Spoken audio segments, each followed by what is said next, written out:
St. Cloud Police Department, make yourself known! I think it's the next one. Shots fired! Shots fired! Shots fired! Florida SWAT are in the middle of a multi-hour rescue operation after a deranged father just shot his wife in front of their own children. Go! Go! We're gonna make sure we get everybody. Go! He's got a rifle, okay? He got a rifle? As far back as you can go. In the middle of this chaos, police are racing against the clock to save the wounded mother trapped inside, leaving them with no choice but to get creative, even if it means using the shooter's own children to bring the standoff to an end. He already said he's not coming out until you guys kill him. Oh yeah, he's in the hallway. He shot the drone. Hold back! Come on, come on. Help me! I don't want to die!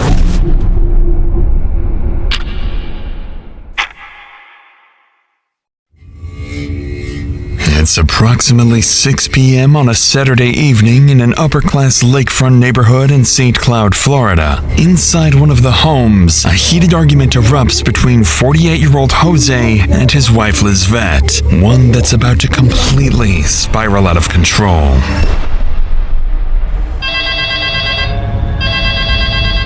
(911), what's the address of the emergency? I think my dad just shot himself, bro.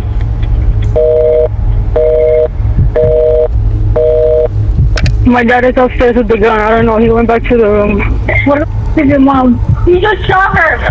No, he shot her. He just shot her in my bathroom. How many shots were fired?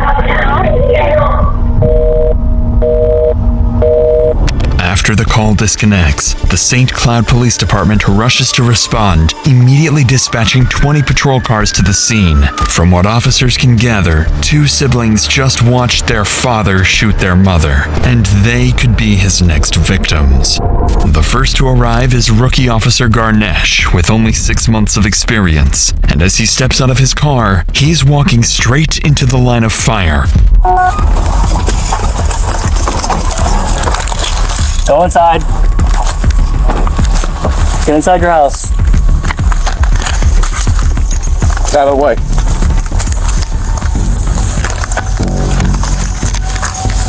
Ganesh, hold there.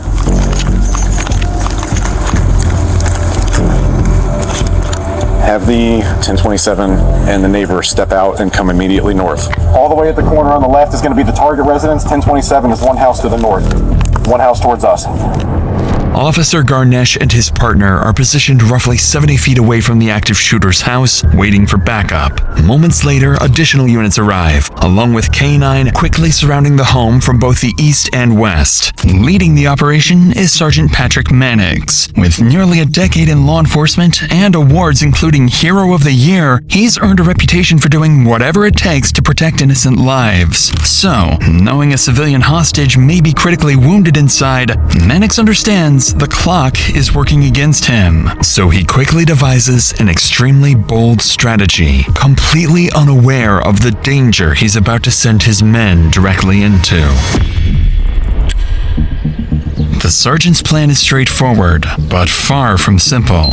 Rush in, take the active shooter by surprise, and get the two children and their wounded mother out, all while ensuring no civilians or officers are injured. But as Mannix and his team approach the house, the shooter inside has a plan of his own.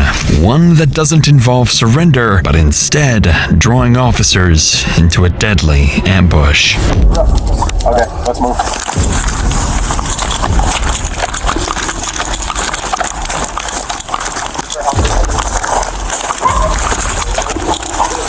This house should be the 1027.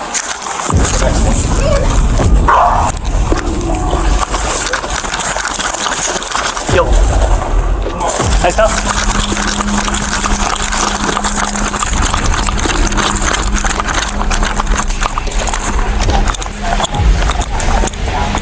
St. Cloud Police Department, make yourself known! Hold on, I think it's the next one.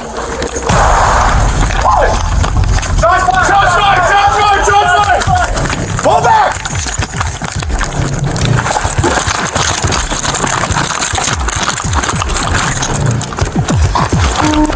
Sorry, can you make sure I don't have any blood on me anywhere? Because he's shot at me. I didn't feel anything, but alright. The shooter fires, but the round strikes the door instead, miraculously missing Sergeant Mannix by less than an inch. But as Mannix and his men retreat to cover, a critical problem remains. Officers have yet to secure the south side of the property, which leads directly into a nearby park. However, rushing over there now would expose them to gunfire from the numerous windows surrounding the home. So, faced with this reality check, Mannix is forced to rethink the strategy from the ground up. With tension rising by the second, SWAT finally arrives on scene along with a sniper and a drone operator, giving Mannix his best chance yet to contain the shooter. And, as fate would have it, the most dangerous assignment, securing the back of the house, falls to Officer Garnesh. So with a wounded mother and 2 children still trapped inside, this rookie officer is about to face the most dangerous moment of his career. Somebody go to the back. Go to the back. Take 2. Come on, roll. Come on. Go with him. Hold on.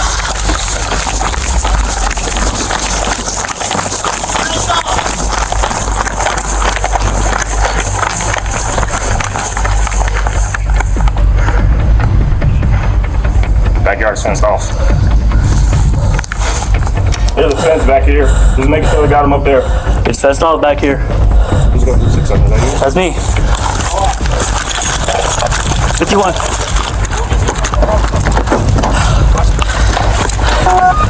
Resident 2760. This is the St. Cloud Police Department. Come out with your hands up. I'm gonna duck down here and cover the I don't like standing right there. Yeah. This is the St. Cloud Police Department. Yeah. Come out with your hands up. You just hold low like that.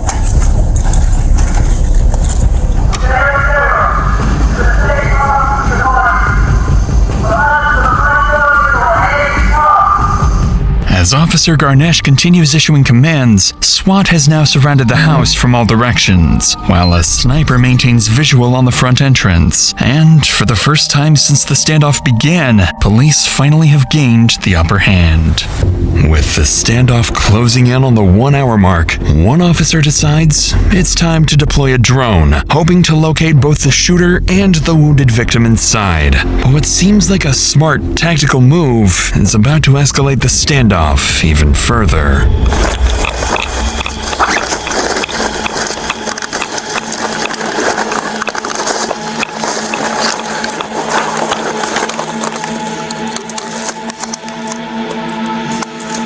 I'm getting ready to put the drone up.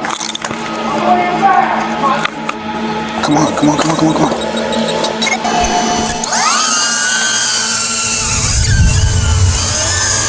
Do you see him?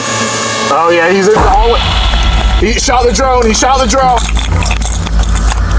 He's all the way down the hallway with a light going on a rifle. It looks like a rifle. Hey, don't worry about it. Leave it.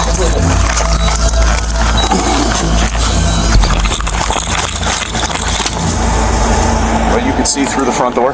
Yeah. See him? Yeah.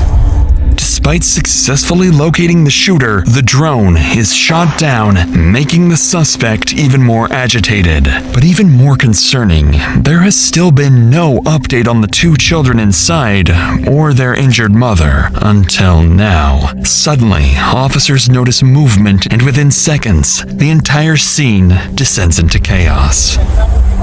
We're sending people from the house just north down the street towards ULT. LT, they're sending people our way. Collective. Don't let anybody leave. All right, just coming. Come on. Get it, go. Over here, come on. 264 Nautilus being evacuated. Stay right here, buddy. Stay right here. Go. We're gonna make sure we get everybody. Go. Get behind the cars. Get behind the engine. Come on. You're not going to. Stay with me. Stay behind this. He's got a rifle, okay? You got a rifle? As far back as you can go. Please, just stay behind vehicles. Stop it. A Amid the chaos, officers successfully evacuate the captive children and nearby families, rushing them behind cover several houses away. A 10-year-old boy and his 24-year-old sister tell officers that the shooter inside is their father, Jose Fontanez, and the woman who was shot is their mother, Lisbeth Figueroa. And despite being terrified and shaken, both children are still willing to help, unaware they're about to become the key to the entire operation. With time quickly running out for the children's mother, Sergeant Mannix shifts his focus towards making direct contact with Jose, hoping negotiators can convince him to surrender before anyone else gets hurt. But interestingly, officers are about to realize the only people capable of reaching the father and finally bringing the standoff to an end are his own children. Are we trying to get that number for him? I keep doing no. They keep asking for it, but I don't know if they ever came through. I'll find out. Thank you. LT, do you want to put a page out to patrol and have everybody? The officer was telling me, the one that is outside my house, I'm the next door neighbor. He was telling me that if we got his phone number. So who knows Jose Ortega? They are his kids. Okay, does anyone have a number for Jose? Yes. Okay, can I get the number? T-shirt should have it. What does your dad do? What is his job? He builds like boats. Okay, how many guns does he have? They have one that said they had a license for it. Is it a pistol, a rifle? I'm not sure. It's a Handgun, bigger gun? Yes. Handgun? Okay. Yeah, Harrison, right. Does he have any military experience? no. Thank you. Where are you at? All right, thank you. Give me 1 sec. Stay right here, okay? Dad's in construction. He has one single handgun. No military, no law enforcement experience. Do we know who should be in the house? They said, I think mom, but I'll double check. Find out who. I've got his number. Okay. Who's supposed to be in the house? It was me and him, the dog, and my mom and the father. Okay, so only people in there right now should be your mom and your father. Yes. Thanks to the rescued children, police have now learned crucial information about Jose, not least his phone number. So with a direct line to Jose finally established, negotiators would attempt to initiate contact, only to encounter an obstacle they never saw coming. If you want to try and make contact, that's fine. I don't know if he'll answer. He said mom or daughter said she wasn't answering to him. We'll try. But hey, Jose. This is Patrick in St. Cloud Police Department. How you doing? I believe we have one to forward out. Jose, can you hear me? No English? Okay. Any English at all? Sure. What do you need? You need Spanish? Okay. Un momento, okay? He was shooting at the house. To our neighbors. Did Dad speak any English? He doesn't speak any English. All units on task. I need one Spanish officer to my position and not one cadet for CMT translation.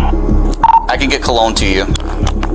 I'll send him now. When we get the next one, let's have them come up and fill here. I'll cover for now. All right. Just as officers believe they're finally making progress, they discover their suspect doesn't speak any English. It was already a stroke of luck that Jose answered the officer's call in the first place. But now, they're forced to wait even longer for Officer Colon, a Spanish-speaking officer, to arrive on scene. While they wait, investigators can't afford to sit still, so they turn back to the children for answers. Because if they can uncover Jose's motive behind all of this, they may be finally able to understand how exactly to stop him. But before we get to that, turn to the scene where officers are about to uncover crucial information that will finally shed some light on Jose's motives. So you two were the only ones in the actual house at the time? Yes. Okay, who called 911 originally? And then I was like. So originally, who was the first person to call though? I really don't know. I just heard. I heard. So you two are in the house with mom and dad originally. You guys heard shots and then you guys left, or? I ran upstairs. You screaming for my name. Huh? He shot me in front of me. What did you see exactly? I saw my mom running, telling him to stop. Him behind her. I don't understand what's going on. I thought it was a fake gun that he was shooting her with. Until I saw her and the blood. She had a trip to go to California for work. So I had to do her nails. We were talking and she was telling me about fighting, and while he was fighting, that he was accusing her of cheating, like always. According to Jose's daughter, the attack on their mother was the result of weeks of paranoia over Lisvette's alleged affair with her boss. Paranoia that became so intense, Jose had begun stalking Lisvette and even secretly placing recording devices in the home.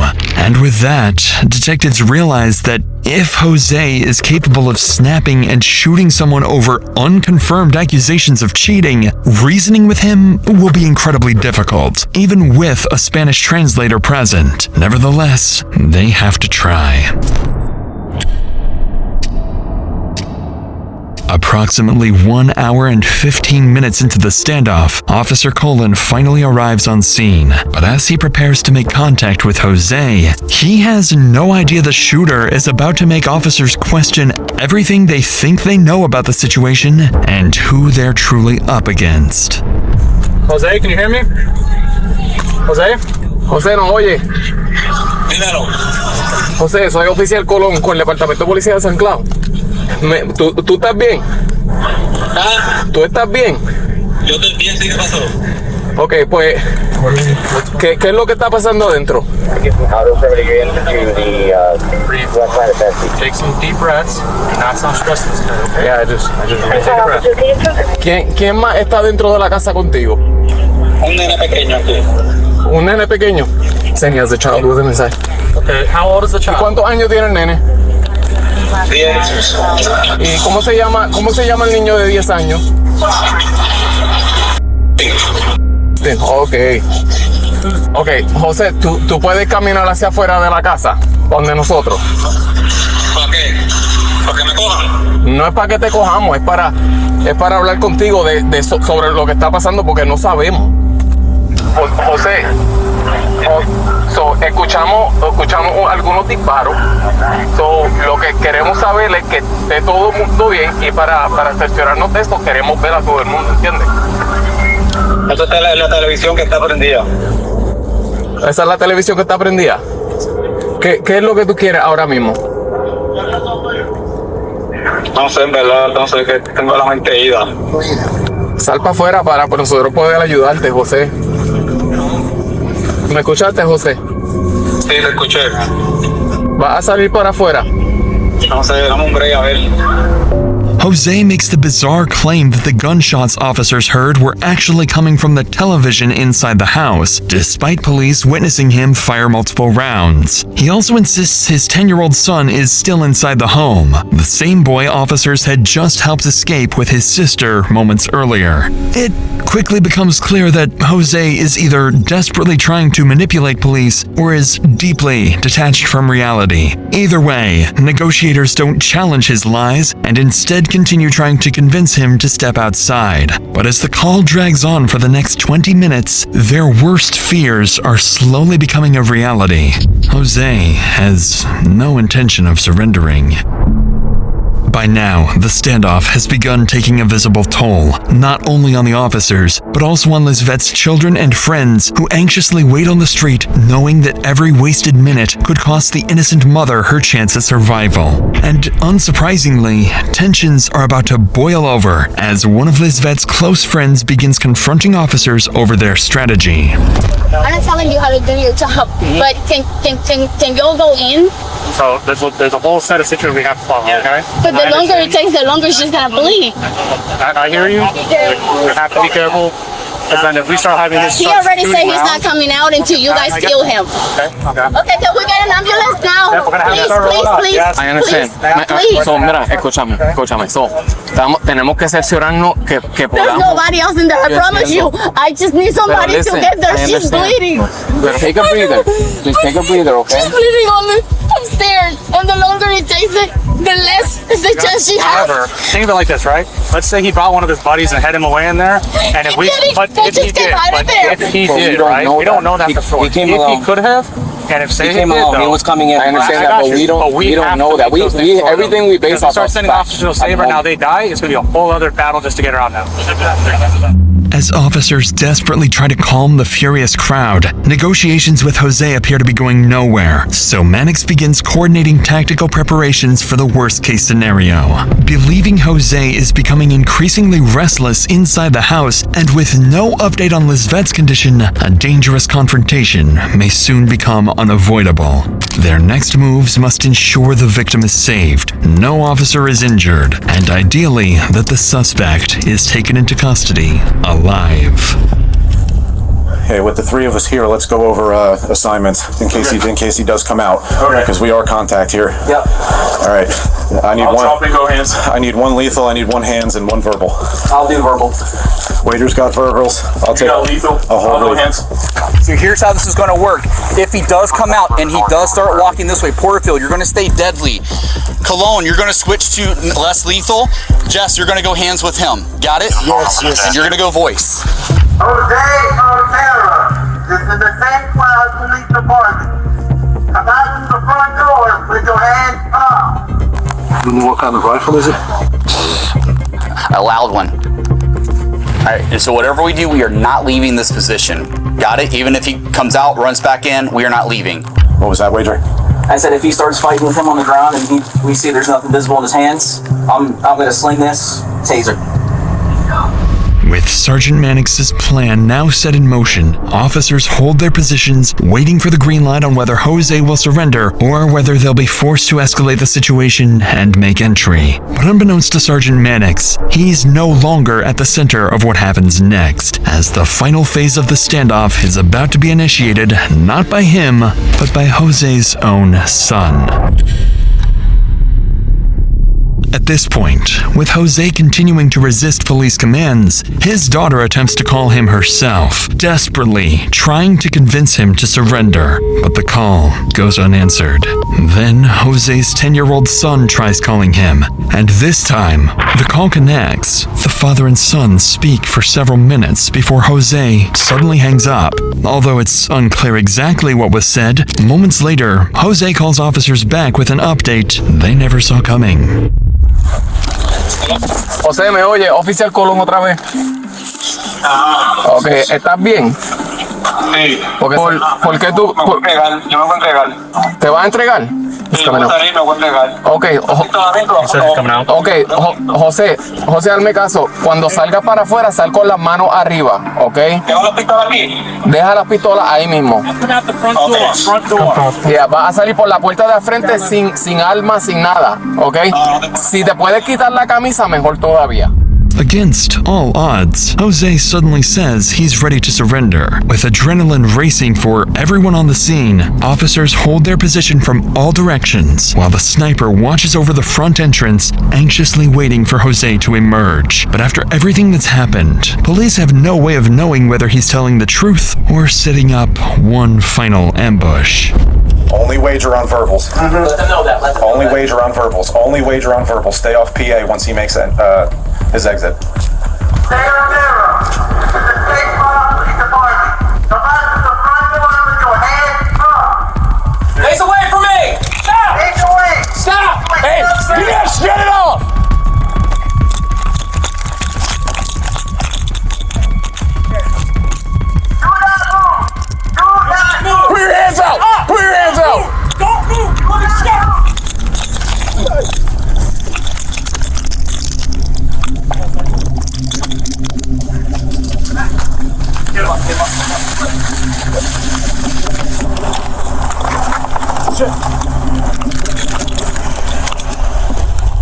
After nearly 2 hours of gunfire, failed negotiations, and uncertainty, Jose finally surrenders and is placed in the back of Officer Garnesh's patrol car to be transported to the St. Cloud Police Department. But even with the shooter out of the picture, the scene is far from over. With the children's mother still somewhere inside the house, officers finally prepare to make entry, only to realize they're too late. As officers move through the home, up the stairs, and into the bathroom, they make a devastating discovery. The children's mother, Lisvette, lies deceased beside 5 spent 9mm casings in a pool of her own blood. Standing beside her body, officers are left wondering whether they could have done things differently, and whether entering sooner might have ultimately changed the outcome. As the scene is being secured, Jose has already arrived back at the station and is placed inside an interrogation room. Interestingly, as he waits for a Spanish translator to arrive, he lies across the table as though he is the victim, the one who has been wronged. When the translator finally arrives, Jose largely confirms the story detectives had already heard from his daughter. According to Jose, 2 weeks earlier, he placed a recording device after becoming convinced Lizette was cheating with her boss. Jose claims he heard another man's voice on the recording, fueling his paranoia and rage up until the day of the shooting, the same day Lizette was preparing to leave for a work trip. And though Jose admits to shooting his wife, perhaps most revealing of all, he tells detectives he never retrieved the weapon from the bathroom because he didn't want to look at her. Following this harrowing interrogation, Jose is charged with first-degree premeditated murder along with 2 counts of attempted first-degree murder of a law enforcement officer. As of June 2026, he remains in custody, awaiting a trial date. And while this case left Florida shaken with how jealousy and insecurity transformed a father of 2 into a cold-blooded killer, our next case takes us to Maryland, where a soon-to-be father unleashes a level of evil that investigators still struggle to comprehend. Inside this gas station, Tori is in the middle of a heated argument with a clerk after refusing to pay for an iced tea. And this is where all hell breaks loose.